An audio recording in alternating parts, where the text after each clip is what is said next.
오늘 본문의 말씀은 우리가 정확하게 좀 이 말씀의 뜻을 이해하고자 하려고 하면 마태복음 5장의 말씀부터 거슬러 올라가 살펴보아야 합니다. 여러분, 마태복음 5장과 7장까지는 예수님께서 산상수훈이라고 해서 산에 오르셔서 제자들에게 하나님 나라의 복음을 말씀하십니다. 심령이 가난한 자, 마음이 깨끗한 자, 산상수훈의 말씀을 7장까지 말씀하신 후에 8장에 와서 말씀을 보면 이 한 장의 말씀에 예수님이 행하신 이적의 기사가 5가지나 나옵니다. 하나가 뭐냐면 문둥병을 고치신 이야기, 또 하나 있다고 한다면 베드로의 백부장의 종을 고치신 사건, 세 번째가 있다면 베드로의 장모의 열병을 고치신 치유의 사건, 네 번째는 바다를 잔잔케 하시는 사건, 다섯 번째는 거라사의 광인을 고쳐주신 사건. 여러분, 마태복음 8장 이 한 장에 5가지의 이적의 기사가 나옵니다. 그 사이에 예수님께서 제자들에게 말씀하신 것, 특별히 오늘 마태복음 8장 18절과 22절은 베드로의 장모의 열병을 고치시고 바다를 잔잔케 하신 그 사이에 넣어진 삽입구의 말씀입니다. 예수를 따른 사람이 어떤 사람이냐? 예수를 믿는 사람들, 특별히 성경 말씀을 보면 그리스도인이라고 하는 단어는 3번밖에 안 나오지만 제자란 단어는 무려 269번이나 나옵니다. 그러니까 제자의 삶을 살아가는 삶은 어떤 삶이냐? 예수를 따르는 사람이 마땅히 갖추어야 할 자세에 대하여 예수님 오늘 마태복음 8장 18절서부터 22절 말씀을 통하여 말씀하여 주십니다. 여러분 한번 생각해 보십시오. 예수님 행하신 이적을 보면서 사람들이 어떤 마음을 가졌을까요? 아마 대체로 3가지의 반응일 겁니다. 하나는 참으로 신비롭기도 하고 놀라운 일들일 겁니다. 생각해 보십시오. 문둥병자를 고치신 사건들, 저 백부장의 병을 고치신 예수님, 가지도 아니하시고 말씀만 하실 때에 백부장의 병이 나왔습니다. 백부장의 종의 병이 났습니다. 저 베드로의 장모의 열병을 고쳐주십니다. 바다를 잔잔케 하시는 겁니다. 더 나아가 귀신 들린 자를 고쳐주신 겁니다. 이게 순간적으로 이어진 사건입니다. 이것을 본 사람들의 마음이 어떻을까요? 놀랍 겁는 거예요. 엄청난 일일 겁니다. 어떻게 한 인간이 저 바다를 잔잔케 하고 귀신 들린 자를 가르쳐주며 저 손가락질하는 문둥병자를 고쳐주고 열병을 고쳐주고 원격으로 백부장의 종을 고쳐줄 수 있느냐? 이 기적의 역사를 경험한 사람들은 아마 놀라움과 경이로움을 가졌을 겁니다. 여러분, 기적이란 단어의 뜻은 헬라어로 테라스라고 얘기하는데 경이로움, 놀라움입니다.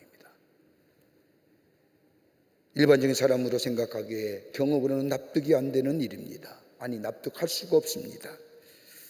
이런 이야기가 나가 있죠. 예수 믿는 한 부인이 고민거리를 가지고 목사님을 찾아와 상담을 합니다. 유달리 걱정과 근심이 많았던 이 여인은 목사님에게 온갖 시시콜콜 잡다한 이야기를 다 털어놓습니다. 쓸데없는 이야기는 인하여 시간이 길어지자 목사님이 듣다 못해 질문합니다. 부인께서는 믿음이 있습니까? 하나님을 아십니까? 이러한 질문에는 하나님 믿는 믿음의 사람들이 해야 할 일이 아니라는 이야기가 그 속에 담겨져 있을 겁니다. 목사님이 이러한 질문을 받은 이 부인이 목사님께 되묻습니다. 그러면 목사님은 하나님을 아십니까? 그때 목사님이 대답합니다. 아니요, 나 잘 모릅니다. 그러면서 말하기를 나는 그저 하나님의 역사하심에 매일매일 놀랄 뿐입니다. 하나님의 역사하심에, 하나님이 하신 일과 베푸신 역사에 매일매일 깜짝 놀란다는 겁니다. 아마 예수님의 기적과 이적의 사건을 본 사람들이 그랬을 겁니다. 놀랍다는 반응일 겁니다. 또 하나 있다고 한다면 아마도 영원히 예수님과 함께 하고픈 마음일 겁니다. 여러분, 마태복음 17장 1절과 8절의 말씀을 보면 예수님께서 베드로와 야고보와 요한을 데리고 저 산에 올라가 기도하실 때에 예수님이 신령한 모습으로 변화하지 않습니까? 근데 베드로가 뭐라고 말합니까? 예수님, 여기에 초막셋을 짓고 우리 영원히 여기서 거하십시다. 그 기적의 역사를 보면서 영원히 함께하고 싶은 마음입니다. 아닐까요? 우리 삶 속에 하나님의 놀라운 역사를 통하여 기적의 역사가 일어났습니다. 놀라운 이적의 역사가 일어났습니다. 여러분 앞에서 말한 것처럼 마태복음 8장에 나오는 이적의 5가지 기사가 우리의 삶 속에 있어서 일어났다고 한다면 여러분 어떤 마음일까요? 영원히 예수님과 함께하고픈 마음, 매일매일 삶 속에 기적과 이적의 역사를 경험하는 마음. 저 눈먼 자가 눈을 뜨고 문둥병자가 병이 낫고 열병이 사라지고 백부장의 종이 병이 낫는 저 귀신 들린 자가 귀신 나가는 역사들, 여러분 매일 벽을 보고 싶지 않겠습니까? 아마 사람들의 반응도 그랬을 겁니다. 놀라운고 신비로운 사건들이 우리 삶 속에 지속되어지고 싶은 마음. 또 하나의 반응이 있다고 한다면 그런 예수님과 함께 있기를 원하는 마음, 제자가 되고픈 마음일 거예요. 예수님만 따라다니면 그런 역사를 매일매일 볼 수 있지 않을 겁니까? 예수님과 함께 있다면 내 삶 속에 그 또한 역사가 나에게도 일어날 것 같은 마음, 그러기에 예수님과 함께 동행하며 예수님과 함께 거하기를 원하는 마음. 이 놀라운 사건을 본 후에 오늘 성경 말씀에 보면 두 사람의 인물이 나옵니다. 서기관이 예수님께 찾아와 놀라운 이 5가지 사건을 목격한 후에 예수님께 말합니다. 예수님이 아니라 선생님이 어디로 가든지 저는 선생님을 쫓겠습니다. 선생님을 쫓으면서 내가 이 선생님이 행하신 기적과 이적의 역사를 매일매일 경험하고 싶고요, 내 삶 속에도 경험하고 싶고요, 그리고 이 놀라운 반응이 내 안에 있어 내 안에 늘 감사와 감격과 기쁨에 있는 삶을 살기를 원합니다. 여러분, 서기관인가 어떤 사람일까요? 율법을 가르치는 사람입니다. 어떻게 보면 매우 지성적이고 이성적이고 학문을 연구하는 사람입니다. 그래서 예수님을 가리켜 선생님이여라고 얘기합니다. 선생님이 어디로 가신지 저는 따를 겁니다라고 하는 말에 예수님이 마태복음 8장 20절에 뭐라고 말씀합니까? 여우도 굴이 있고 공중의 새도 거처가 있으되 인자는 머리 들 것이 없도다. 무슨 말일까요? 다른 말이 아닐 겁니다. 너가 내가 누구인지를 알고 얘기하느냐. 나는 나를 따르면 배가 고프고 나를 따르면 따로 있을 곳이 없고 나를 따르려면 십자가를 져야 하며 나를 따르려면 부귀영화가 없고 그래도 네가 나를 따르지 않느냐.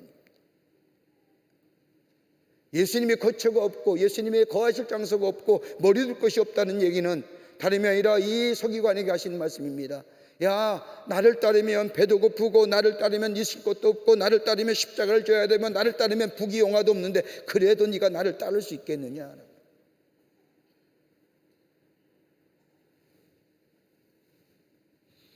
그리고 또 한 사람이 나오지 않습니까? 예수님의 이적을 보고 놀라움과 경이로움을 가졌던 사람. 오늘 성경 말씀에 보면 예수님의 제자 가운데 한 사람, 아니면 예수님을 따르는 무리들 가운데 제자의 한 사람. 여러분, 제자라고 하는 것은 12명의 제자 외에 그 뒤에 나오는 말씀은 70문도 그 밖에 예수를 따르는 사람들을 다 예수의 제자라고 나중에 얘기하죠. 사도행전의 말씀을 보면. 근데 아마도 오늘 여기 나오는 예수의 제자는 예수를 따르는 무리 사람 가운데 한 사람 말합니다. 나로 하여금 먼저 가서 내 아버지를 장사하게 하옵소서라고 말합니다. 이러한 얘기에 예수님께서 오늘 마태복음 8장 22절에 말씀하는 겁니다. 죽은 자들이 그들의 죽은 자들을 장사하게 하고 너는 나를 따르라 라고 말씀하십니다. 예수님을 따라오고 싶지만 예수님과 따르면서 기적과 놀라움의 경험을 내 삶 속에 지속적으로 가져 기쁨과 감격의 삶을 살아가기를 바라지만 그러나 내 아버지의 장례를 먼저 치러야겠다는 겁니다.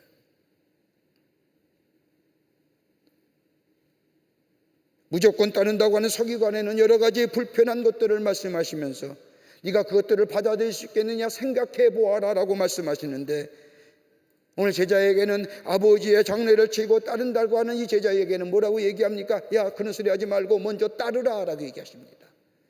왜 이렇게 상반될까요? 누구에게는 생각해보고 나를 따라오라고 얘기하는데 누구에게는 그러지 말고 먼저 따르라고 말씀하십니다. 서기관에게 하신 예수님의 말씀은 생각하고 깊이 생각하고 그리고 많은 시련을 겪기 위해 비로소 결단하여 나를 따르라고 그러면 내가 허락하겠노라고 말씀.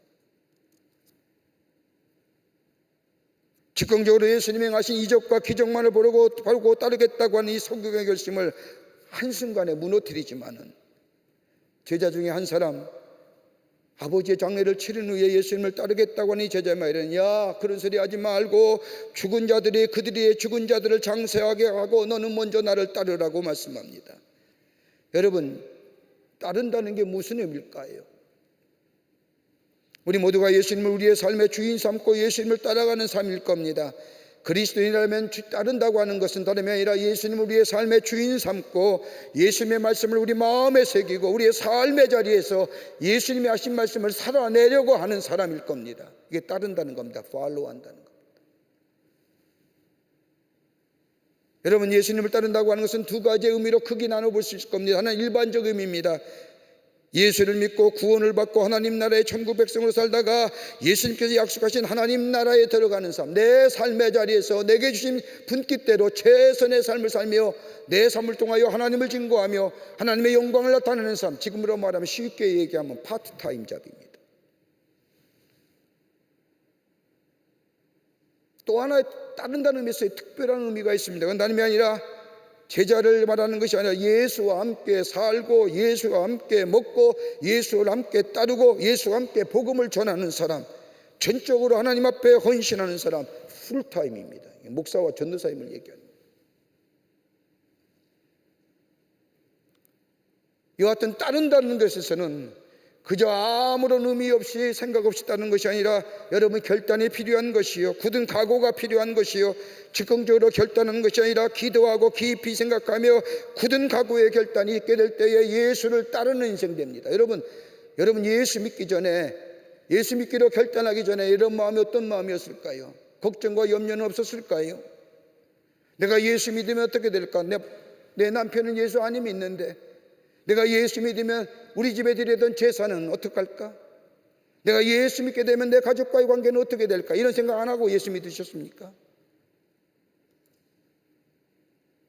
아마 그런 것에 대한 굳은 결단과 각오가 있었기에 내가 예수 믿기로 작정하고 예수 믿고 나니 이게 너무 좋아서 예수를 증거하는 인생이 된 거 아닙니까?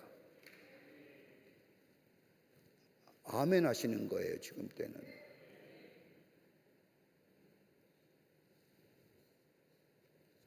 결단과 뿐만 아니라 용기가 필요하죠. 더 나아가 뭐예요? 예수님을 사랑할, 적극적으로 사랑할 수 있는 마음이 있어야죠. 그런데 오늘 본문에서는 예수님께서 제자에게 하신 말씀이 뭐예요? 죽은 자들이 그들의 죽은 자들을 장사하게 하고 너는 나를 따르라고 이렇게 말씀하신 이유가 어디 있을까요? 그것도 먼저 따르라. 서기관에는 생각하고 따르라. 굳은 각오가 있어야 되느니라. 나를 따르면 배고프고 나를 따르면 힘들고 나를 따르면 어려운데 십자가를 져야 하는데 너 생각하고 나를 따른다느냐? 라고 묻는데 여기 제자들에게 뭐예요? 먼저 따르라고 얘기합니다. 왜 이렇게 다를까요? 여러분, 그리스도의 삶은 예수님을 따르는 삶일 겁니다. 오늘 제자에게 한 말씀이 무슨 의미가 있을까요? 먼저 따르라고 하신 말씀이 무슨 말씀일까요? 함께 잠깐 말씀을 나누며 은혜 받고 기도의 제목을 삼고자 합니다. 첫째는 주님의 일이 우선순위가 되어야 된다는 겁니다. 하나님의 나라의 일이, 제자의 삶은 하나님의 일이 우선순위가 되어야 된다는 겁니다. 죽은 자들이 그들의 죽은 자들을 장사하게 하고 너는 나를 따르라고 하는 말씀, 여러분, 어버이가 죽었는데 장례를 지낸다는 것은 자식된 자로서의 마땅한 의무입니다. 자식된 자로서의 모든 일들 가운데 가장 우선되는 의무입니다. 부모님께 효도하고 부모님 사후에는 장례를 지니야말로 자식된 자로서의 매우 중요한 일입니다. 인간의 도리 가운데 가장 강한 의무이자 마땅한 해야 할 일입니다. 그런데 오늘 본문의 말씀을 보십시오. 장사하게 하고, 원문을 보면 시제가 뭐냐 하면 부정과고 능동부정사입니다. 헬라어에서의 부정과고 능동부정사는요, 과거와 현재와 미래의 모든 일을 다 포함하는 겁니다. 이렇게 본다면 오늘 이 제자가 내 아버지로 하여금 장사 지내게 하고 내가 따르겠습니다라고 하는 얘기는 이 원문대로 얘기한다면 아버지가 죽지 않았을지도 모릅니다. 살아 계실지도 모릅니다. 아니면 미래에 앞으로 다 죽으실 것을 생각하며 예수를 따르겠다고 얘기하는 겁니다. 그렇다고 한다면 예수 안 따르겠다는 거죠.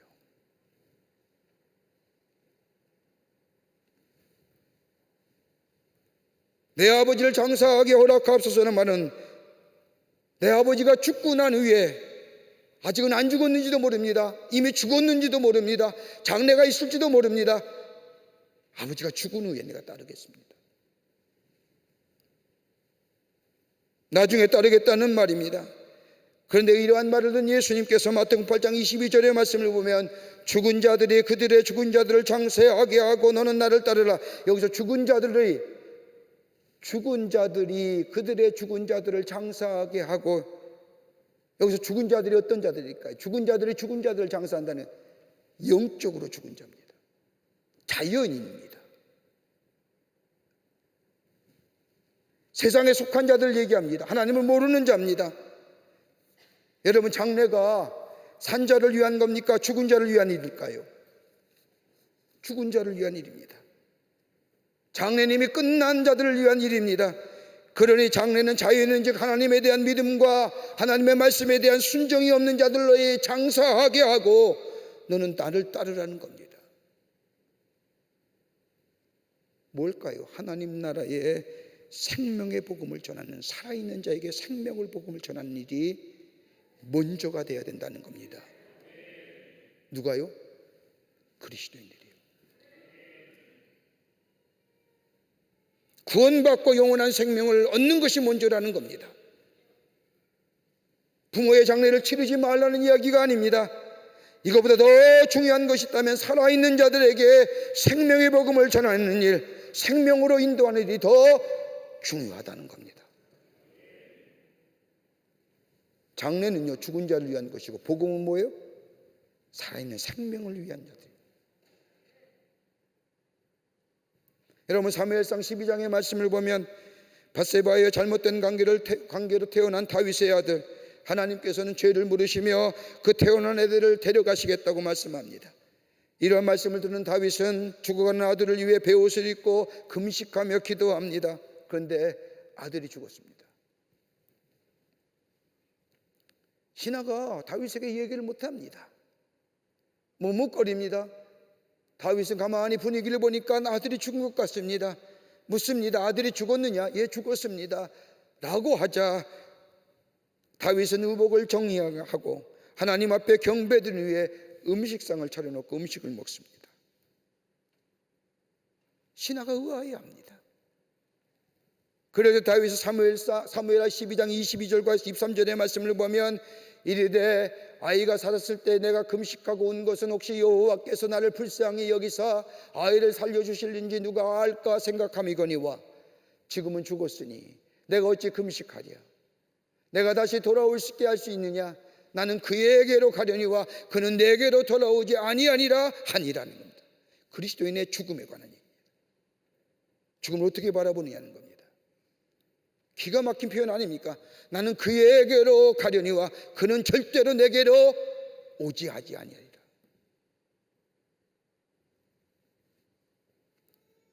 사랑하는 아들의 죽음은 슬픔과 안타까움입니다. 그런데 죽은 자는 죽은 자일 뿐입니다. 다시 돌아올 수 없습니다. 그러기에 다윗은 나는 그에게로 가니와 그는 내게로 결코 돌아오지 아니니라. 아니, 돌아올 수 없느니라. 죽음을 바라보는 바른 신앙인의 자세죠. 그러기에 오늘 제자가 나중에 늦었다는 겁니다. 옛날에 부모님이 죽으면 뭐 해요? 부모님 묘소 옆에 운막을 짓고 묘살이 하잖아요. 3년이라고 하죠. 옛날에 어떤 이야기를 책을 보니까 묘살이 20년 하다가 죽은 사람이 있답니다. 아버지가 돌아가셨어요. 평소에 잘못한 것이 너무 많아 아버지를 바라볼 때마다 참으로 안타까움이 있어서 옆에 묘소에다 운막을 짓고 3년을 보냈습니다. 3년쯤 지날 쯤이 되니 어머니가 돌아가신 겁니다. 그래서 3년 더 했어요.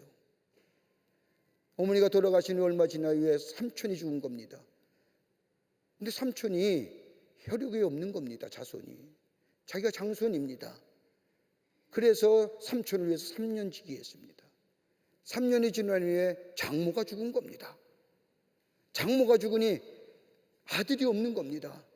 맞사이입니다. 그러게 맞사이가 장모님을 위하여 3년 지기했습니다. 그렇게 해서 20년을 몇 살에만 하다가 죽었다는 겁니다. 여러분, 이것처럼 안타까운 일이 어디 있을까요? 죽은 사람은 죽은 사람입니다. 산 사람은 산 사람입니다. 예수님이 죽은 자로 하여금 죽은 자의 장사를 지내게 하는, 죽은 자보다 더 중요한 것이 있다고 한다면 살아있는 자들에게 하나님의 말씀, 생명의 말씀을 전하여 저들의 영혼을 살리는 것이 더 중요하다는 겁니다. 그 얘기하시는 겁니다. 장례 치르지 말라는 게 아닙니다. 치료해야죠. 자식된 도리 해야죠. 그러나 생명을 위한 복음 전하는 일이 먼저라는 겁니다. 그러기에 너는 먼저 나를 따르라 하신 겁니다. 두 번째로는요, 오늘 본문이 주는 예수님의 귀한 교훈의 말씀은 다른 것이 아니라 슬픔에 매여 있지 말라는 겁니다. 슬픔의 자리, 고통의 자리에 매여 있지 말라는 겁니다. 여러분, 이스라엘의 장례 문화를 보면 우는 기간이 정해져 있다고 합니다. 이스라엘의 장례가 굉장히 길거든요. 그런데 우는 날이, 시간이 정해져 있습니다. 그때만 울지, 그 시간이 지나면 울지 않는다는 겁니다. 지혜롭지 않습니까? 우리나라 옛날에 장례나 지금 그런 거 아니지만 옛날에 장례 보면 손님만 오면 그냥 우는 척 하잖아요. 에이고 에이고. 손님 지나가면 언제 우렸냐니 뒤돌아서지만. 여러분, 손양원 목사님이 그린 사랑의 원자탄이라는 영화를 보면 이런 장면 하나가 나옵니다. 우리가 알다시피 손양원 목사님 일제시대에 일본에 항거하며 숱한 고생을 하신 목사님 가운데 한 분이지요. 8.15 광복 후 손 목사님께서 애양원이라는 곳에서 부흥회를 할 때에 공교롭게도 여순 반란 사건이 일어나 두 아들이 죽지요. 그때가 어디요? 예양원에서 부흥 집회를 인도할 때입니다. 옛날에 부흥회는요, 지금처럼 우리 교회처럼 7번 집회, 5번 집회 아니라 월요일 날 저녁서부터 그 다음날 월요일 저녁까지 일주일 내내 했습니다. 아침, 점심, 저녁까지. 부흥회가 아니라 축제였습니다. 말씀을 듣는 축제입니다. 여순 반란 사건으로 두 아들이 공산당에 의해서 죽음을 당했는데 불구하고 이 목사님, 손양원 목사님은 애양원에서 월요일서부터 그 다음날 월요일까지 빠짐없이 말씀 전합니다.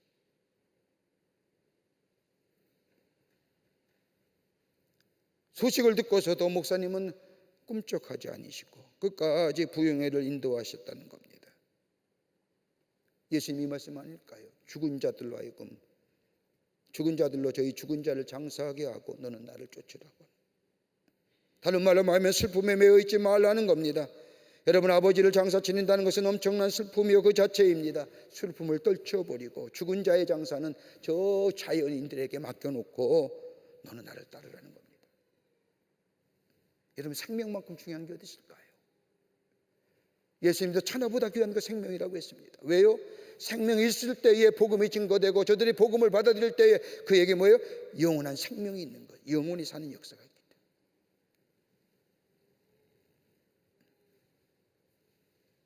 아무리 무거운 슬픔이 있더라 할지라도, 부모님이 세상을 떠난 슬픔이 자리에 있다 하더라도, 그리고 해야 할 일이 많다 하더라도 오늘 주님의 말씀하면 그 자리에서 털고 일어나 주의 말씀에 순종하는 자가 주의 제자라는 겁니다. 그 말씀하시고요. 슬픔에 노예되지 말라는 겁니다. 생명 되시는 예수 그리스도의 부르심에 응답하여 예수께 나아가는 자, 거기에 새로운 미래가 있어지고 새로운 하나님의 역사하심이 있어지며 새로운 창조의 역사가 있기 때문에 너는 먼저 나를 따르라 하신 겁니다. 여러분, 예수 믿으면 우리의 과거가 새롭게 해석되잖아요. 여러분, 예수 믿기 전에 우리의 과거가 얼마나 안타깝고 얼마나 슬프고 생각만 하면 원통하고 불통했네요. 예수 믿고 나서 우리의 과거가 어떻습니까? 그조차도 뭐로 해석돼요? 하나님의 은혜가 해석되는 거예요. 그러기에 예수 믿으면 치유되는 이유가 여기 있는 겁니다. 우리의 과거가 새롭게 해석되어지는 거예요.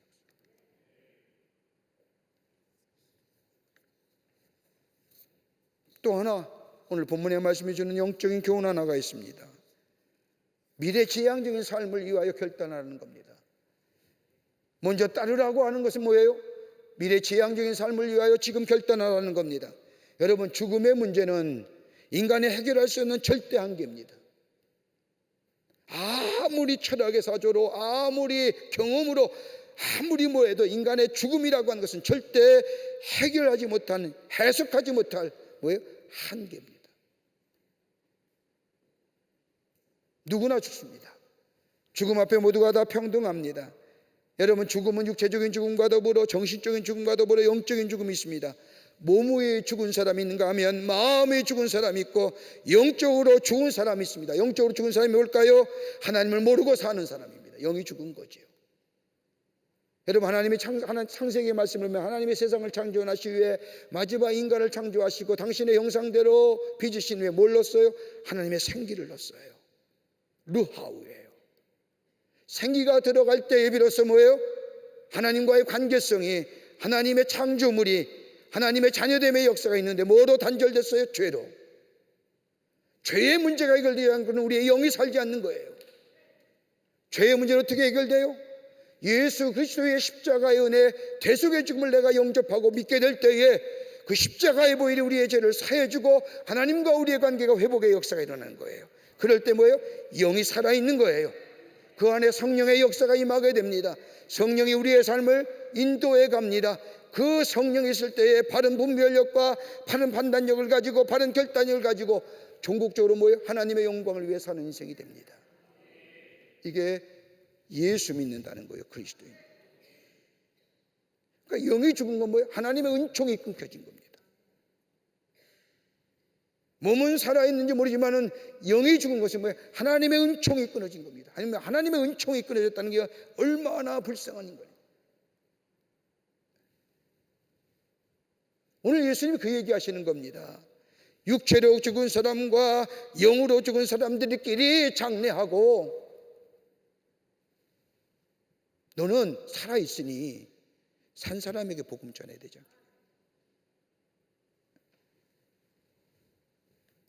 오늘 여기 8장 21절에 또 하나의 귀한 기절이 하나 나와요. 제자가 예수님께 청하지 않습니까? 내가 먼저 가서 내 아버지를 장사하게 허락합시다. 먼저. 무엇이 먼저입니까? 아버지를 장사하는 것이 먼저입니까? 아니면 살아있는 자에게 생명의 복음을 전하는 것이 먼저입니까? 이 제자는 뭐예요? 아버지의 죽은 자의 장례 지는 것이 먼저입니다. 그러지 말라는 겁니다.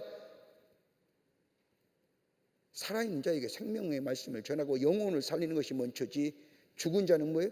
죽은 자가, 영이 죽은 자가 내추럴이, 자연인이 장사하기가 말합니다.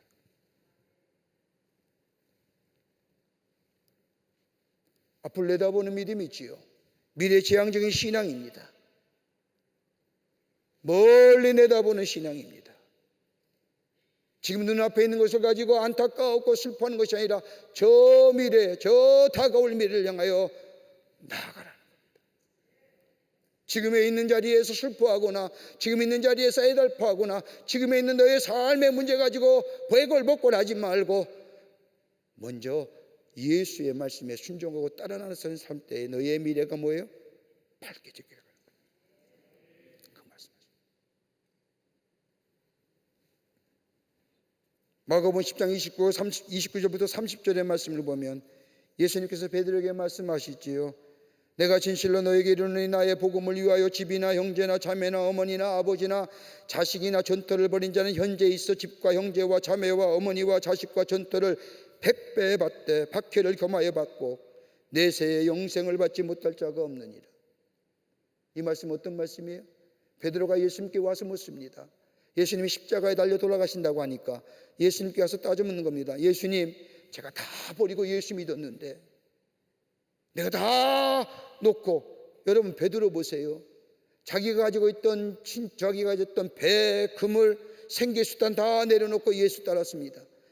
여러분 베드로의 장모의 10병을 줬다고 한다면 베드로는 장모 모시고 산 사람입니다. 다 버린 겁니다. 근데 예수님이 십자가에 달려 돌아가신대요. 베드로가 와서 따져 묻지 않습니까? 내가 다 버렸는데 나에게 뭘 주실 겁니까?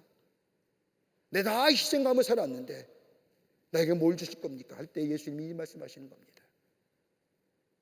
나를 위하여, 복음을 위하여 집이나 형제나 자매나 어머니나 아버지나 자식이나 전토를 벌인 자는 현세에 있어 집과 형제와 자매와 어머니와 자식과 전토를 100배나 받되 박해를 겸하여 받으면 내세의 영생을 받지 못할 자가 없는 이라죠. 여러분, 이 땅의 상급도 중요하지요. 예수 믿어 예수로 인하여 우리에게 주시는 상급도 중요합니다. 상급 주세요. 근데 더 귀한 것이 뭘까요? 주를 위해 나서는 자에게 주시는 하나님의 하늘의 상급은 뭐예요? 영화로운 삶이에요. 영화로운 삶. 주님과 함께 영화로운 삶.